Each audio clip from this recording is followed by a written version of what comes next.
everyone, and thanks for joining us. This is Amhara Media Corporation, Amhara TV News. With the news, I'm Gaila Damu. Stay with us. According to project manager of Awach Kombolcha Harragabia Railway Project, TPLF, the terrorist group, has been severely damaging the project, which is under construction. Brown Workna reports.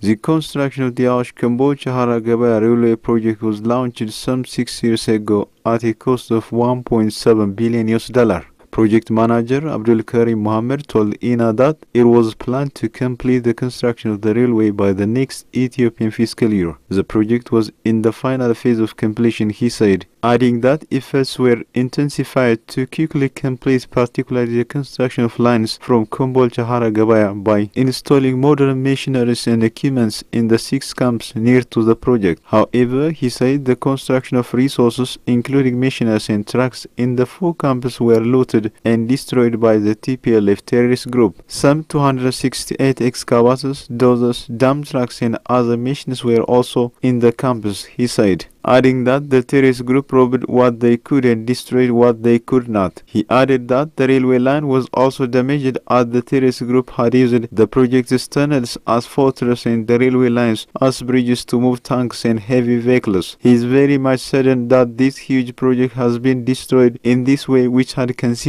more than 6 years to reach this level. The destruction of the project not only damaged the moral and psychology of the workers, but also more than 3,000 workers have been laid off due to the suspension of the project. He says the group should be held accountable for its actions. South Korean ambassador to Ethiopia, Kang Seok-hee, said his country will continue supporting Ethiopia in its efforts to ensure peace and prosperity of the country. Abba Brahane tells us more. In an exclusive interview with Ethiopian news agency, the South Korean ambassador to Ethiopia said Korea is keen to support Ethiopia's ambition to ensure and achieve peace and prosperity. Congratulating the new government for being elected with the popular will of Ethiopians, he said Ethiopia is special to Korea and the two countries have established strong diplomatic relations. Korea will therefore continue to help Ethiopia move forward toward peace and prosperity. According to Ambassador Seok-hee, achieving peace and development is a long way to go. He thinks Ethiopia can make it real if the country closely cooperates with international partners, including Korea. Korea has a special experience of shifting from developing country to developed country. So we like to share our experience with Ethiopia. So we will continue to help Ethiopia follow the footsteps Korea has taken so far. It was learned that Korea has at present the largest development cooperation projects in Ethiopia among African countries. The ambassador stated that development cooperation in Ethiopia focused on health, education, agriculture and infrastructural development. He added that Korea is committed to continue with the ongoing development projects with Ethiopia. On the other hand, Ambassador Seok-hee pointed out that his country will exert maximum efforts to strengthen trade and investment ties between the two countries. Besides, Korea is interested to cooperate more with Ethiopia in terms of global issues such as climate change and peacekeeping operations. He said he thinks this is important to develop private sector cooperation between the two countries and ensure sustainable relationship.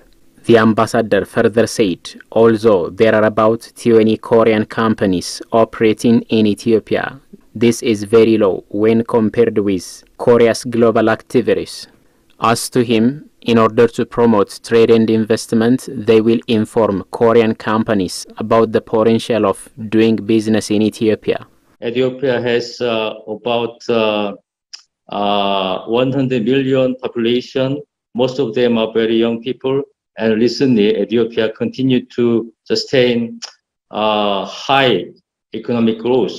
So if you look at to the future, I think Ethiopia can become a good partner in terms of trade and investment. He, however, highlighted the need for improving some difficulties related to taxation and customs administration for investors. The ambassador revealed that the embassy is consulting with Ethiopian authorities to create a favorable environment for Korean companies to do business in Ethiopia. The ambassador further stated that since the Korean people and their government has a special feeling towards Ethiopia, companies and NGO people are trying to help Ethiopia. United Nations Security Council held discussion on obstruction of humanitarian assistance in northern Ethiopia and expulsion of United Nations staff from Ethiopia. Fugardi Zaudu has more. On its first meeting, only on the case of Ethiopia within 2 months' time, the United Nations Security Council held a meeting regarding the 7 expelled UN staffs by the Ethiopian government and human rights violation going in Tigray, Afar and Amhara region caused by the ongoing war against the terrorist TPLF. Secretary General of the United Nations Security Council Antonio Guterres hit back at Ethiopia over the government's expulsion of the 7 UN staffs, demanding proof of accusation. Ethiopia's UN Permanent Representative Ambassador Taye Asqassalaze also said on the meeting that Ethiopia's because many countries done that before and the United Nations Security Council don't call any meeting about it. There have been several instances where governments had expelled UN staff and other diplomatic envoys for so many disclosed and undisclosed reasons. Did the Council ever meet to vindicate such a decision? Not to the best of our recollection. Mr. President, we truly hoped Council members would have the insight to leave this matter to the government of Ethiopia and the United Nations. At the outset, I would like to register our position that the government of Ethiopia is not under any legal obligation to provide justifications or explanation for its decisions. It is to be recalled that the Ethiopian government last week expelled 7 senior UN officials for meddling in internal affairs. Asqassalaze expanded on that at the meeting, accusing the UN staffs of making up data, falsely claiming hunger was used as a weapon of war and that people had died from hunger, and of supporting government FOI, the Tigray People Liberation Front. These individuals executed the conspiracy created by TPLF and its member. They assisted in fabrication of false allegations submitted to the UN Security Council as a white paper. The white paper contained unfounded allegations, including the use of hunger as a weapon, and preferred the need to apply Resolution 2417/18. They implored UN agencies to conduct investigations outside of their mandate to meet the instruction of TPLF to generate exhibits matching the false allegation released on medias. They didn't even show mercy to victims of gender-based violence. These individuals recorded a UN staff meeting and gave a copy to TPLF for the sake of providing it with material it could use to back its false allegations. They openly conducted activism in support of TPLF, a group proscribed as terrorists, and make political statements that instigate violence and inflame the conscience of the Ethiopian public. According to some residents of Addis Ababa, all-inclusive national dialogue would stop hostilities that have been fomented by the terrorist TPLF group and promote unity amongst Ethiopians. Ababa Brahani has the details. In the speech he made upon his appointment, Prime Minister Abiy promised that his government will hold an inclusive national dialogue encompassing political elites and all sections of the society in the country. Residents in Addis Ababa told Ethiopian news agency that they welcome the idea to hold all-encompassing national dialogue which enhances reconciliation as it promotes peace and unity. One of the residents, Mesfin Kebede, said the national dialogue would end the unrest and instability in the country. ሩ ይሆናል ብዬ አስባለሁኝ ምክንያቱም ባለፉት 40 ዓመታት በየትውልድ ክፍተቶች አሉ I think the national dialogue for reconciliation is critical to the country and end hatred among Ethiopians and replace hostilities with forgiveness. We need to pass to the coming generation a harmonious country where people resolve differences through dialogue. በይቅርታ መዝጋት ነው ለቀጣዩ ትውልድ ይቅርታንና ምህረትን ማስተላለፍ ነው መቻል ያለብን Mesfin stated that the national dialogue will further promote the unity and integrity of Ethiopia by eliminating ethnic-related violence in the country. According to him, ethno-centered politics will not bring anything useful for Ethiopians. It has instead brought about widespread challenges. Abber Albacho said on his part that holding all-inclusive national dialogue would create national consensus among groups of divergent interests.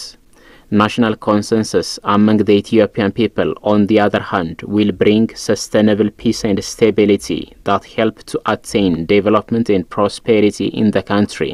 የሁሉም ሐሳብ ተቀባይነት ያለው የብሔራዊ መግባባት ለሀገራችን ትልቅ ፋይዳ አለው ይሄ ፋይዳ ደግሞ ወደፊት ኢትዮጵያ ከምታስበው ከምትጠብቀው All inclusive national dialogue is of paramount importance to realize the ongoing journey towards prosperity. I believe that Ethiopians could attain prosperity, ensure peace and democracy by working together. እርስ በርስ ተግባብተው ሲሰሩ እድገት ብልጽግና ሰላም ዲሞክራሲ ይመጣል ብዬ አስባለሁ The other resident, Hailu Taddese, said national dialogue among Ethiopians would enable them to deal with issues of divergent interests and reach consensus, thus strengthening Ethiopian nationalism and unity. He further noted that national dialogue would institutionalize the reform the new government is going on to introduce during its 10-year time. Hailu stated that institutionalizing reforms would bring lasting solution for the existing challenges that Ethiopia is currently facing.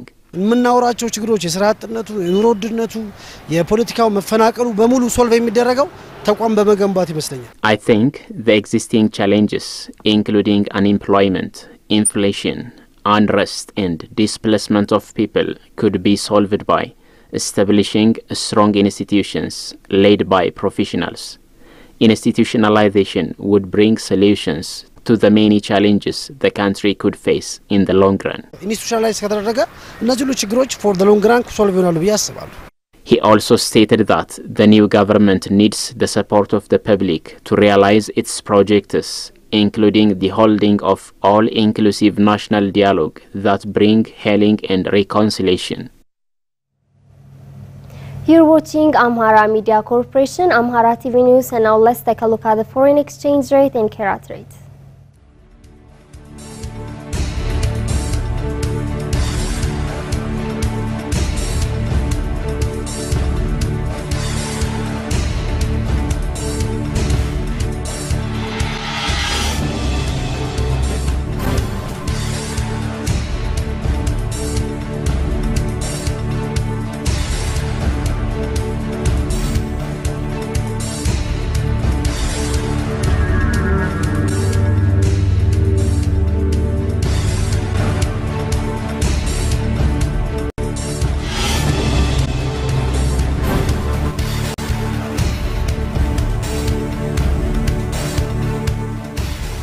That's all the news we have for today. I am Gaila Damu. Many thanks for watching. Stay safe and have a nice time.